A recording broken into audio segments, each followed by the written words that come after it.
Oke, ini saya baca berita soal isu penundaan pemilu yang kemarin juga dibahas di ILC.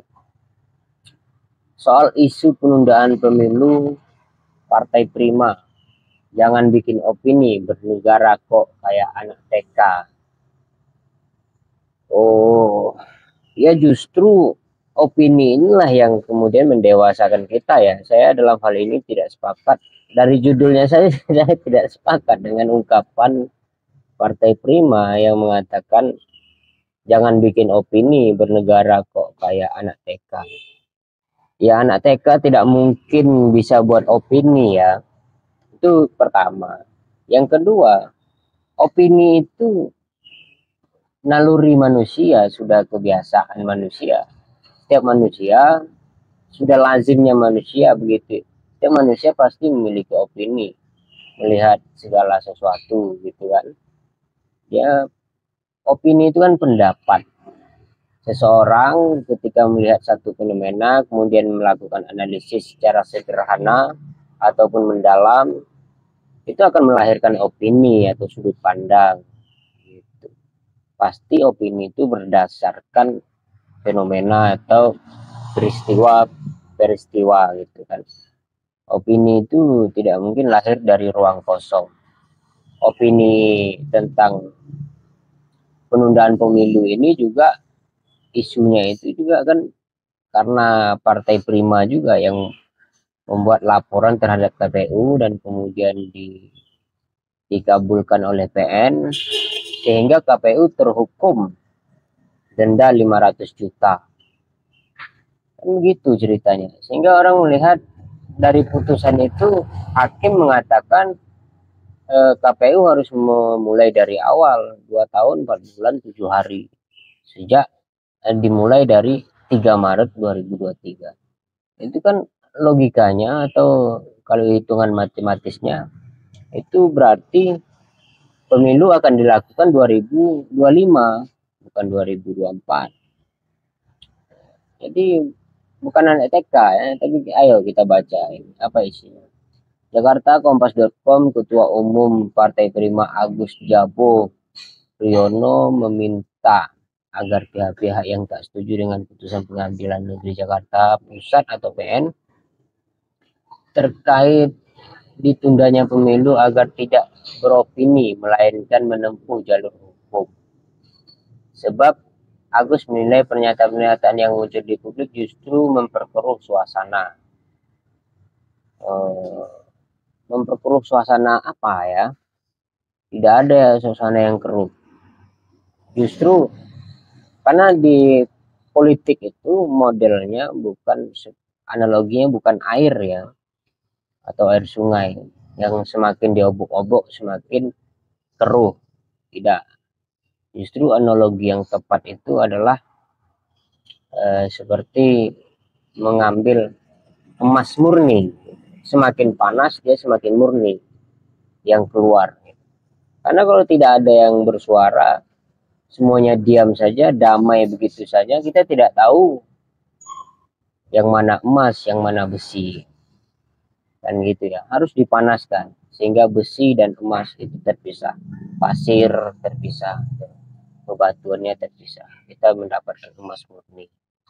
Itu bukan analogi sungai. Sungai pun kalau tidak mengalir, kalau tidak ada pergerakan juga dia akan rusak gitu ya. Oke.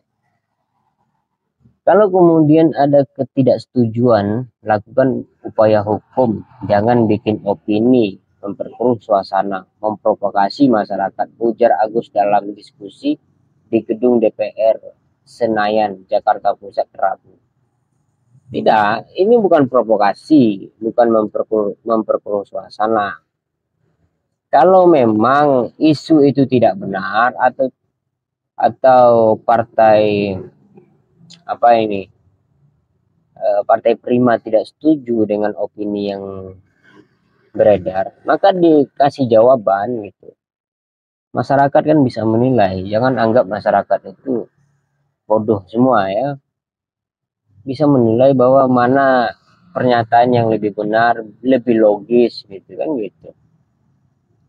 Agus menjelaskan putusan PN Jakpus yang memenangkan gugatan Partai Prima itu masih bisa dilakukan upaya banding hingga ke Mahkamah Agung. Lagi pula kata dia, Partai Prima memang memiliki hak untuk melayangkan gugatan dalam hal ini demi bisa menjadi peserta pemilu. Kami juga punya hak kayak anak kecil. Kita bernegara kok kayak anak TK, ucapnya. Nah, ini saya nggak ngerti apa ungkapan ini maksudnya apa.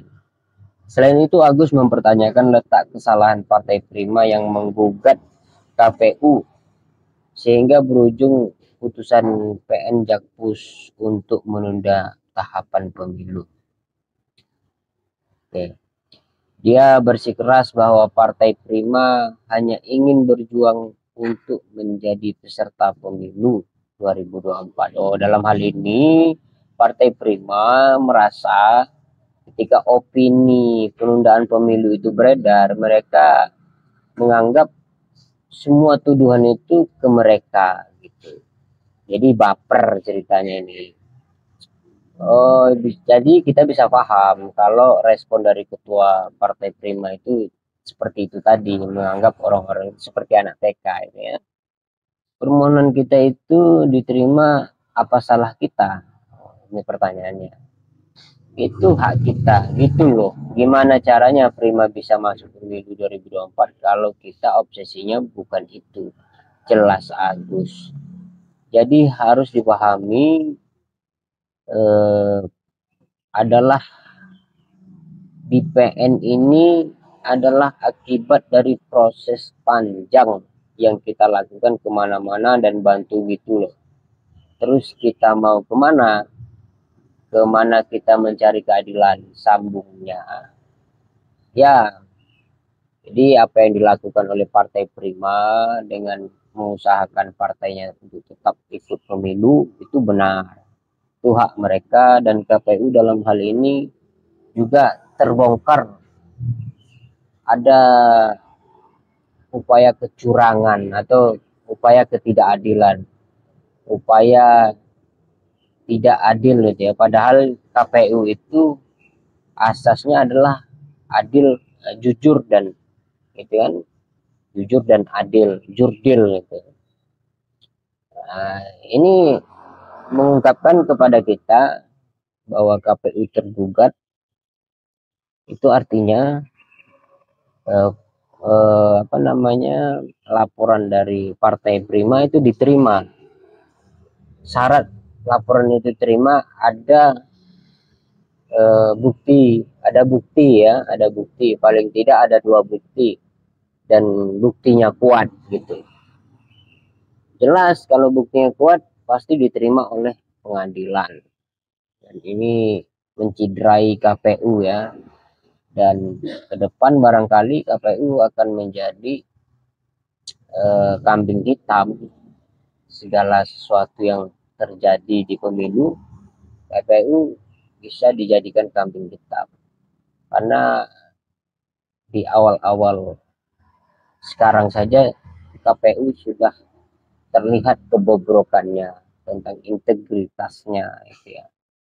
Gitu. Soal penundaan pemilu masih diambang dunia ide dan